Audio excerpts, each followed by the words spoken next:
بعد خبر علي معلول والتجديد،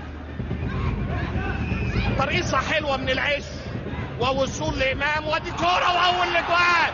يا سلام يا سلام يا سلام. السطور امام عاشور في اول محاوله حقيقيه، ويصبح امام عاشور اشطر شطور بعد ما يتصدر قائمه الهدافين ب7 اهداف ويفتتح التسجيل.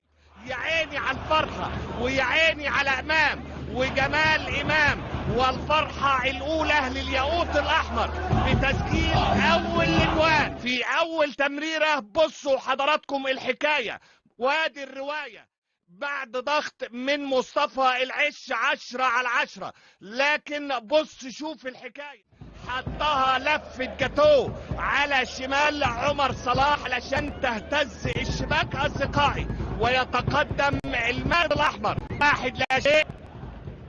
1-0 لمصلحه النادي الاهلي.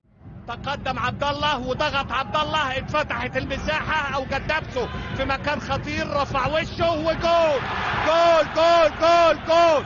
اسيست مفيش اجمل ولا ابدع من كده من الولد الشاب محمد عبد الله لجريديشار، واللي بيطلع نار في ثالث لقاء، ثالث هدف للصفقه الجديده، صفقه الشتاء للنادي الاهلي.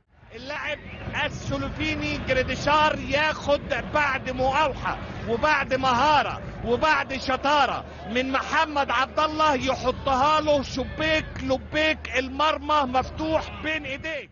وجريديشار دي ما ترجعش يا جدعان، من جريديشار يسجل تاني اهداف النادي الاهلي في الدقيقه 67. بص شوف الحكايه وبص شوف الروايه، بينه وبين المرمى سنتيمترات، عشان جريديشار التنين اللي بيطلع نار يسجل تاني اهداف النادي الاهلي وثالث اهداف الصفقه الشتويه في بطوله الدوري المصري الممتاز.